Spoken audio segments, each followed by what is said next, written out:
This episode of Made in America is brought to you by America's Inventorly and Home Talk USA.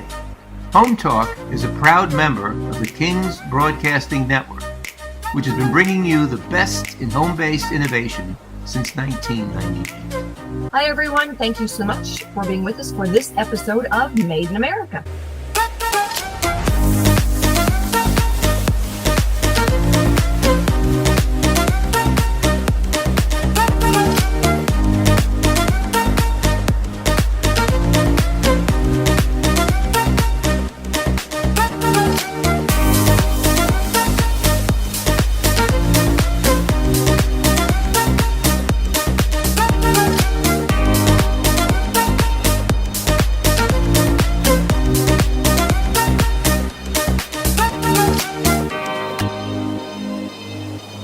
And thank you so much for being with us for this episode of Made in America, where we focus on all of the products and all of the stories of those wonderful Americans who manufacture right here in the good old USA.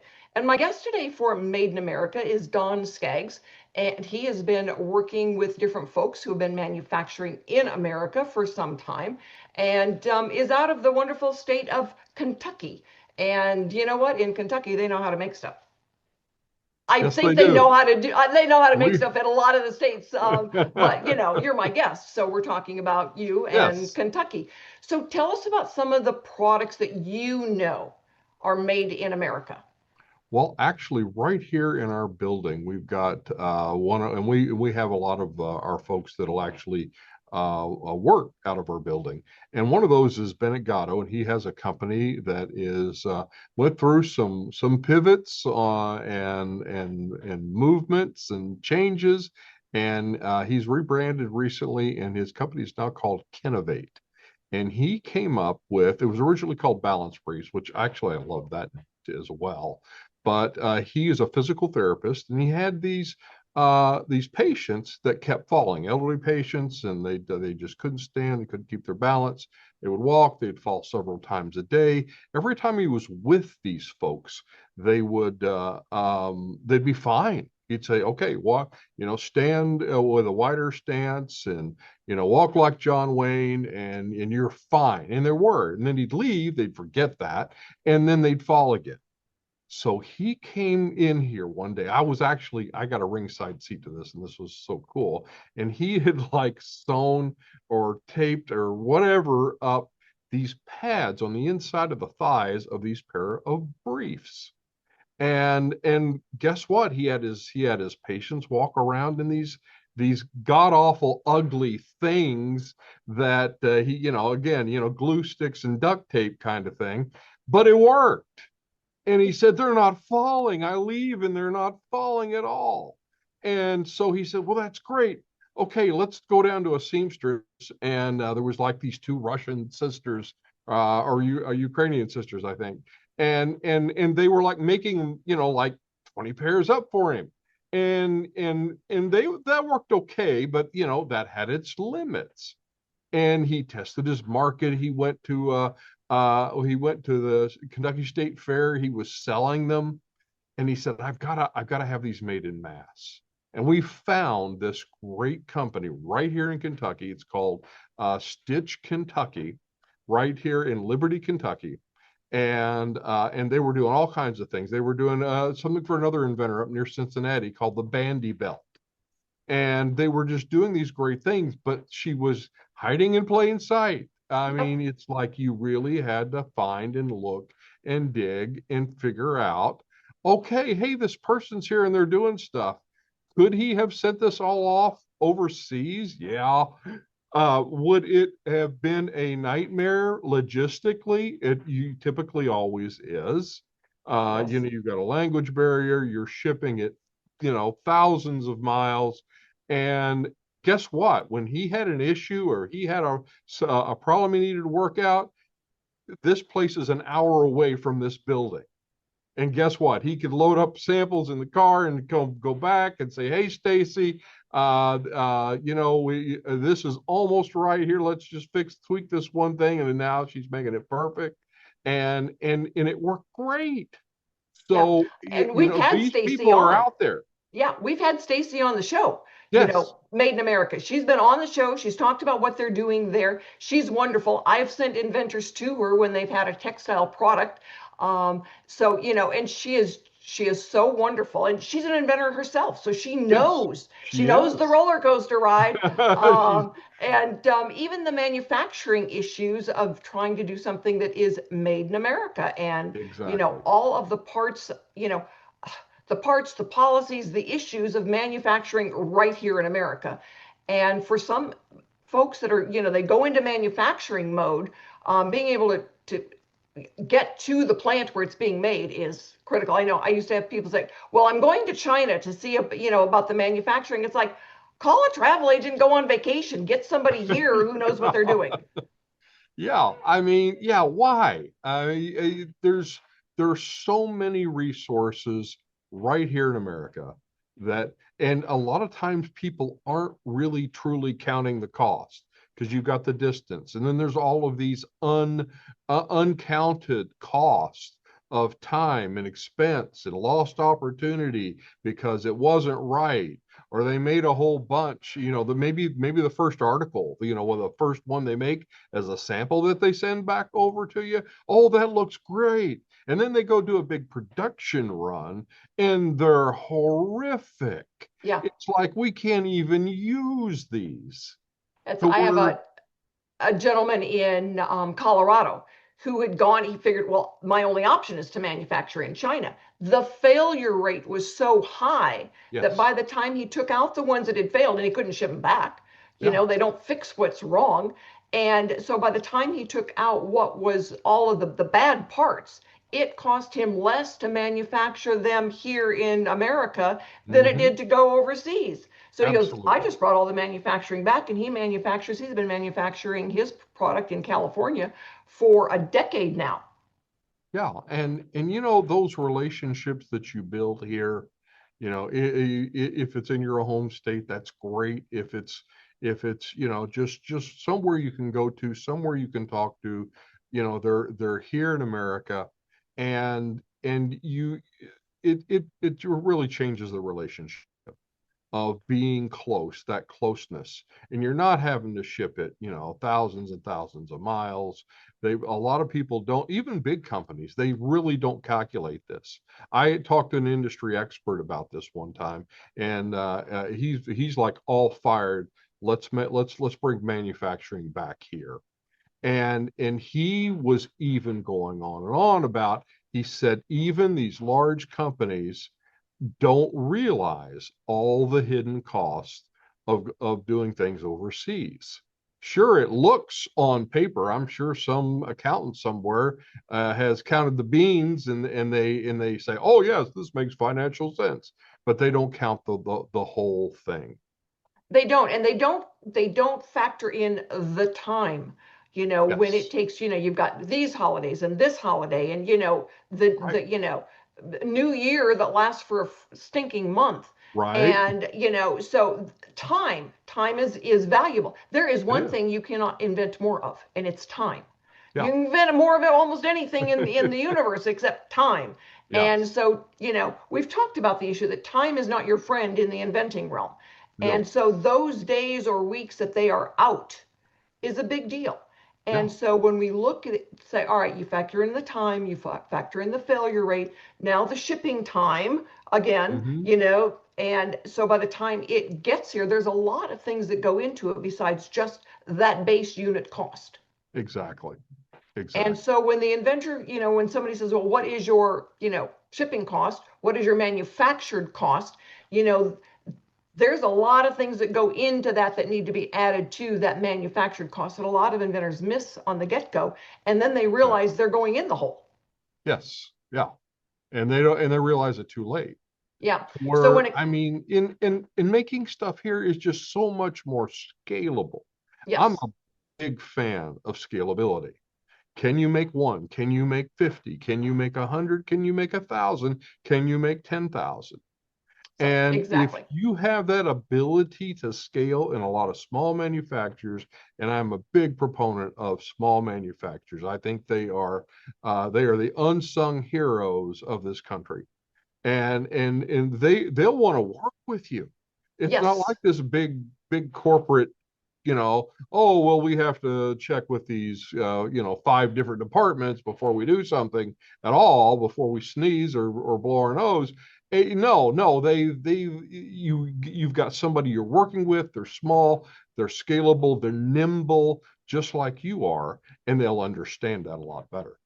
They do. They do. So stick with us, everybody. We're going to be right back, and we're going to talk about an issue that is really critical to manufacturing in America and something that a lot of companies miss. So stay with us as we get ready to go and pay some bills, and we will be right back.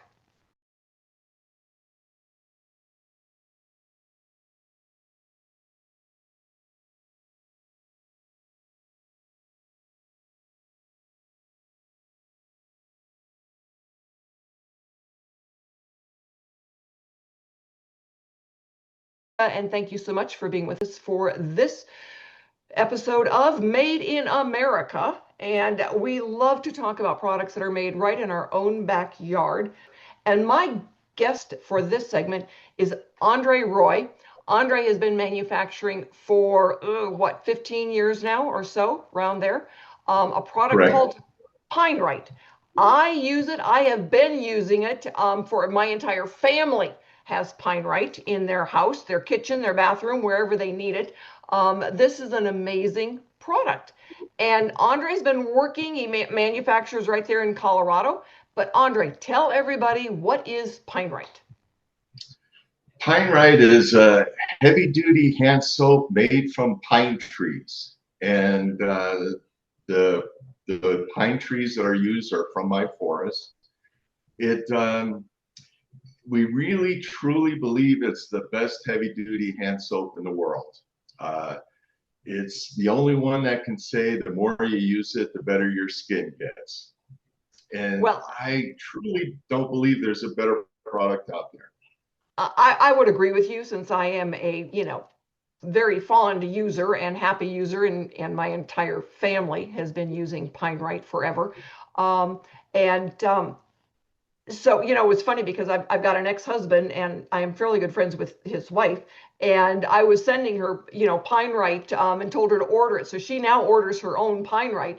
He says, there's a problem when your new wife is getting packages from your ex-wife. And so, we've always chuckled and laughed about that because she gets so many different products, from clients. But PineRite was one of the big ones because she had a bit of a skin irritation. And, PineRite is one of those products that you can, you ship all over the world, right, Andre? Yeah, correct. China is starting up again. We're about the only soap that's allowed back into China, and it actually comes from an issue I had with the forest, with my forest. So it actually solved the problem that I had, and it introduces new sciences, and it helps people all over the world. Mostly in the United States. I don't want to get too exaggerated, but we're pretty much all over the United States now. Well, and it's funny because back in the day of the beetle kill, all right, and they would strip the trees down and you would have these huge piles of bark and needles and smaller branches, and they'd take the logs out and make fancy furniture with it. And you're thinking, oh my goodness, there has got to be a better hot dog. And, so what can you do with leftover pine debris? And the fact that you turned it into a soap is actually brilliant. Yeah, it's exactly the way you had said. I have a fairly large parcel of land. The beetle kill came in, which is a devastation to the forest. And I went to the Forest Service and what to do. And they told me nothing. And the problem you just can't fix. And your trees are worthless anyway. I was actually told that. And so from that meeting, I had a thought and how to process trees. I use the stored electrical energy in a tree to electrocute itself to dust. And okay, so that's some pretty serious science. How did you know that a tree could electrocute itself? to be honest with you, I didn't know. uh, it's one of those things you build it first and then figure it out later.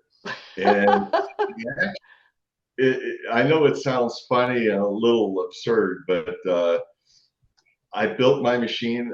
The thought took about 15 minutes, and build it took about a half hour to 45 minutes. And I ran it the first time and been running it almost every day since. I didn't know how it worked, so we actually had to have CU, University of Colorado physicist, to explain to me how my machine worked. And like I said earlier, it opens up new sciences, and just people just didn't know. And there's enough stored electrical energy in a tree to, like we've been saying, to turn itself into dust. Amazing. And then I had to figure out what to do with the dust. And our first iteration was fertilizer. It made a tremendous fertilizer, but people didn't believe it. And it's hard enough to believe my machine and then to think that it comes with a good product. So I thought of the hand soap because people would have an instant reaction to it. So with this pine powder, I mixed it with borax in the form, salt in the form of borax, pure soap, and pine tree. That's it. And been selling it ever since. Well, and your science, they told you it's like washing your skin with pure vitamins. Yeah, very much so. There's a lot of antioxidants, proanthonyl, cyanidin. It's the same compounds found in blueberries, and it's just really good for your skin. And in the old days, the Native Americans, they realized that a long, long time ago. So when they had a wound, they mashed up some pine needles and put it on the skin, and it actually fixed the skin. Wow. You know, I have an issue with the FDA. I have to be careful what I say, but it's a great I understand. I shouldn't be saying that, it's like an exfoliant for your face, ladies, and it's the cheapest facial you're going to get. I didn't really say that, but, hey, keep it in your shower because you'll learn to appreciate it. So we're going to be back after we go and pay some bills, and we are going to be bringing in Sybil Bailey. Andre had brought up, an issue is like, the research and development, opening the new sciences, getting the new stuff out there. Well, there's a really interesting then connection between all of that brain work you do, Andre, and the R&D tax credit. And most American manufacturers don't know about it and don't know how to use it wisely. And I met Sybil 6 months ago or so, and was able to start learning. I mean, the first time I heard about the R&D tax credit, I thought it was a scam, but no, it's been around for decades. And so we're going to talk a little bit about that because there's a lot of made in America factories, inventors, and business people that don't know how to use this. So stick with us, everyone. We will be back to talk more about Made in America because we want to share with you all the stories and the products that you can go out and buy. And we'll let you know where to go and buy PineRite in just a minute.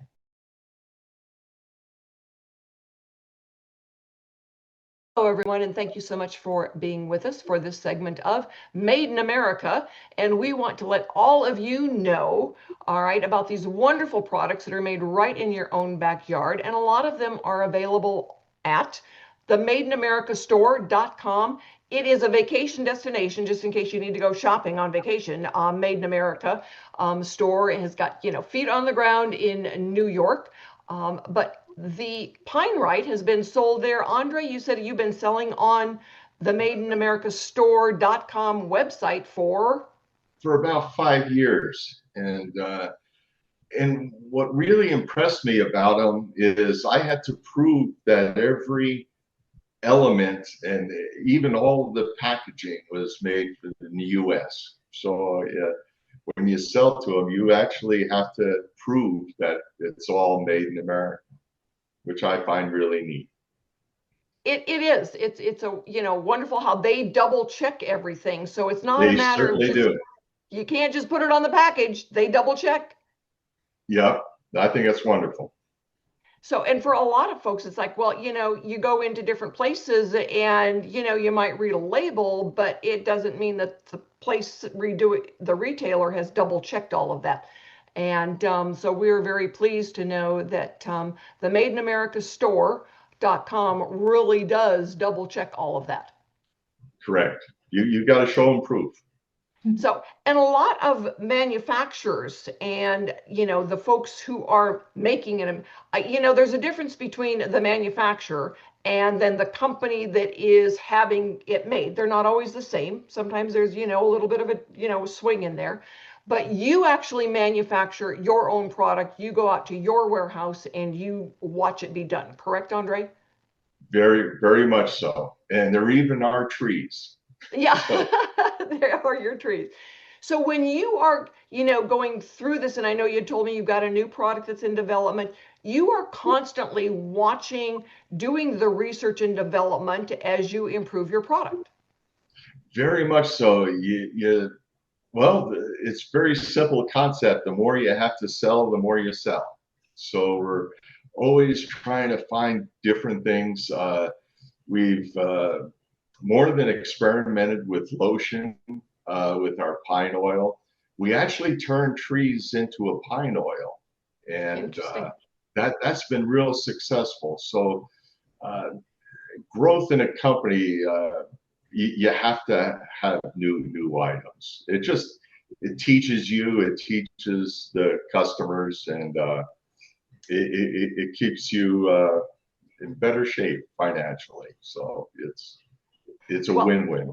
I would like to introduce you to Sybil Bailey. She is our R&D tax credit specialist.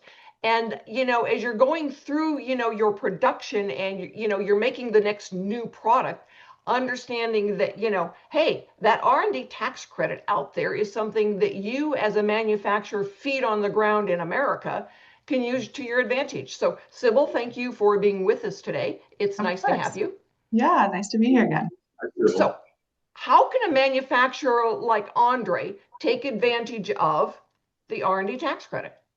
Yeah, so the R&D tax credit, it's a super powerful incentive that the government basically put in place to create more innovation and growth within the United States. So you guys were kind of talking on all the points. This is going to be for those folks that have employees or contractors that are sitting in the US doing the research work within the United States.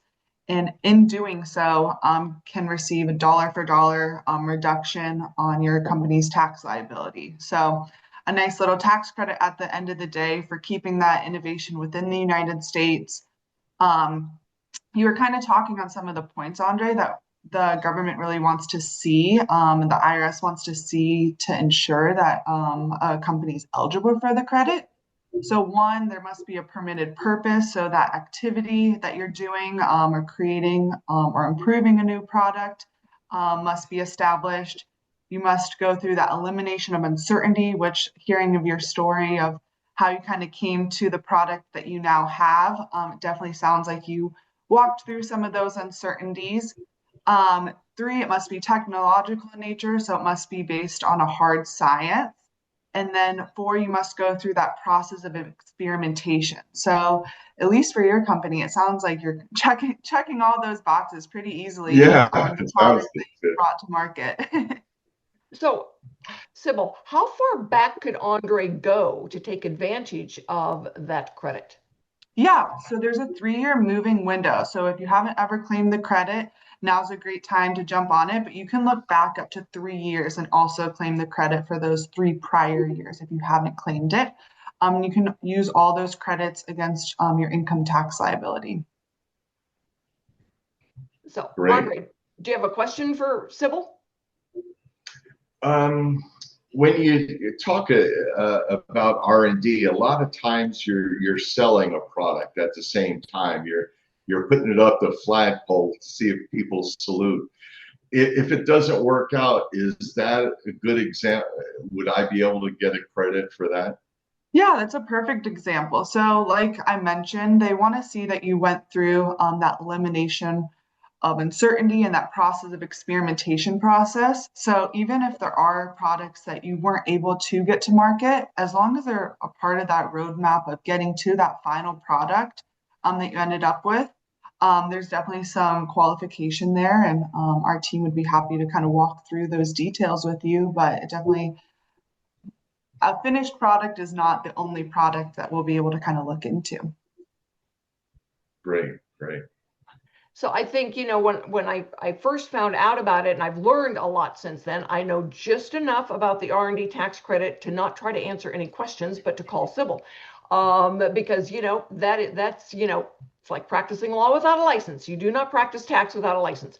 And, or at least not without some know-how, because it is complicated. And, it's been around for a long time, but it is still complicated and there's lots you need to do.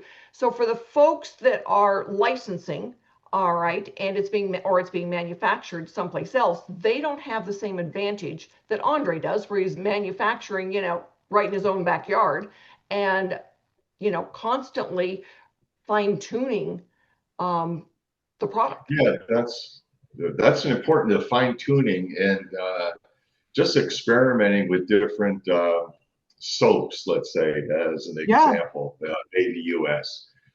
Sometimes it works, sometimes it doesn't. When it doesn't, you lose a little money, and that would be probably a good example of the tax credit.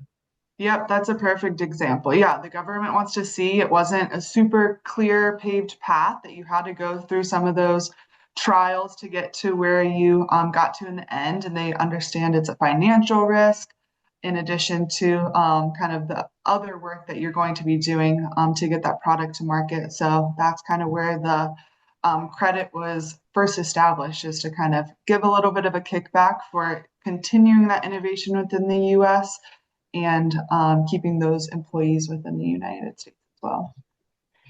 So when somebody first said it to me, it's like, I didn't invent, a new electric car. And so I think it's really important. It's like, all right, you don't have something that's super high tech. You're not flashing off into space, or driving a new electric car. But the research and development that you guys are talking about and the science can be on a product like a new soap, new lotion, those types of things, as long as there are certain factors in place. So we're going to be right back. We've got to, go off and pay some bills, but we will be right back with another segment of Made in America, because you know what? There's an advantage to making in America right now, and it's called the R&D tax credit. We'll be right back.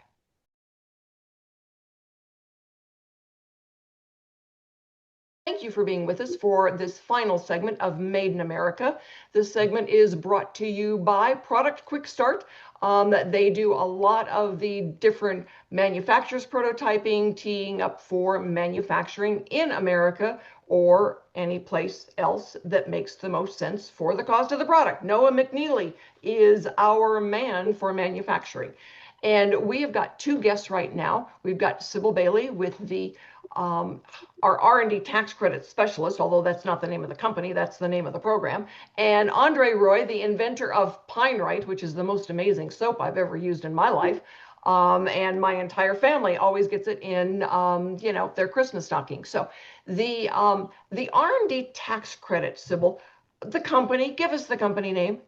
Yeah, so we're Arvo Tech, and we previously were known as Claris R&D, but have had some recent company changes, so kind of getting back to our roots, and we're now under Arvo Tech. So that's the name you're going to see us by moving forward. So if you are out there and you are interested in learning more about the R&D tax credit, we do have a link and a QR code on the Invent America, America's Inventor Lady. We've got that QR code almost everywhere. And it will take you directly to the page for this early phase of, learning more about that R&D tax credit. And Andre, as you've gone through now over the years of research and development, how many different products do you actually have in the marketplace? Four. We have four. That includes the different sizes. We have a bar soap made from pine trees.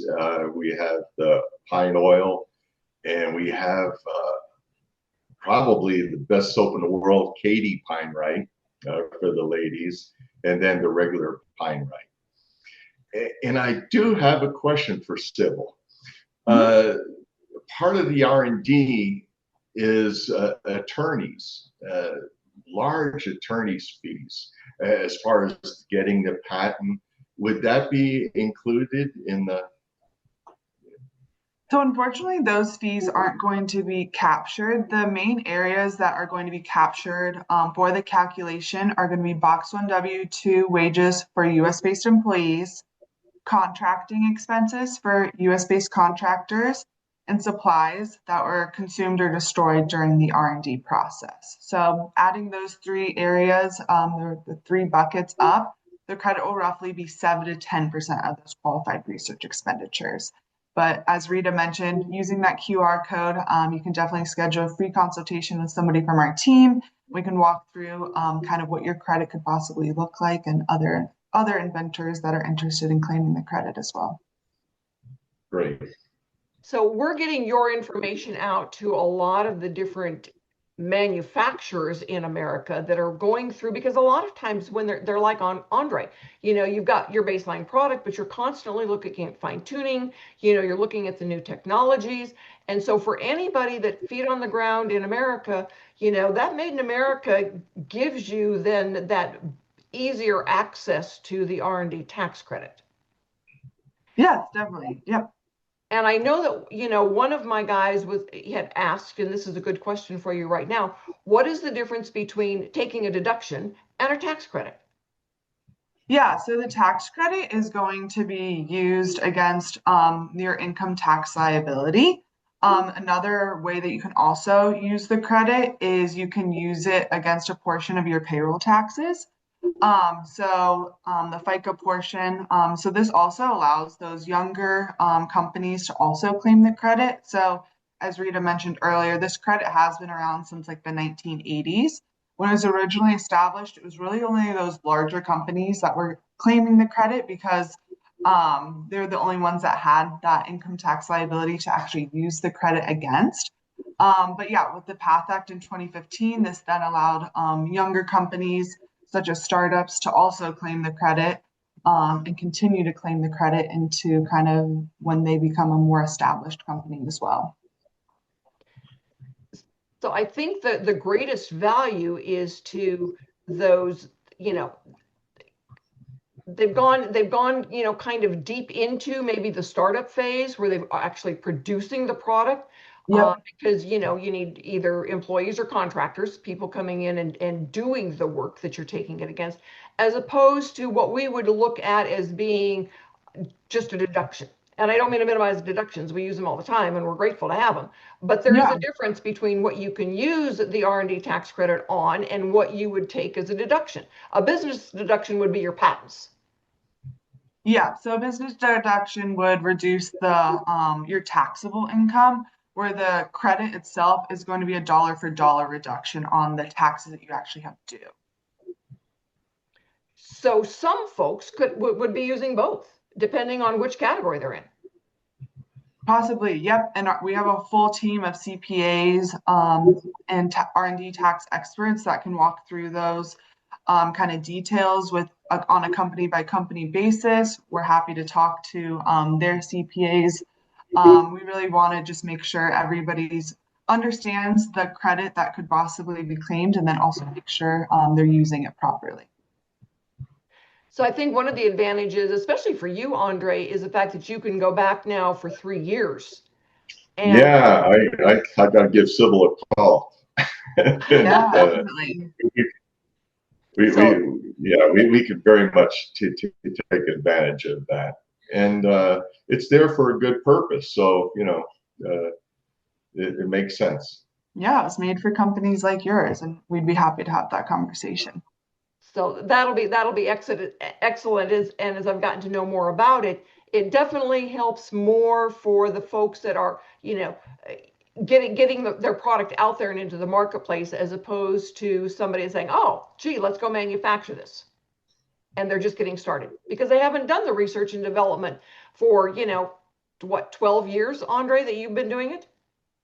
Yeah, a little more than that. The invention itself, the first iteration was about 15 years. Then it gradually got turned over to the soap.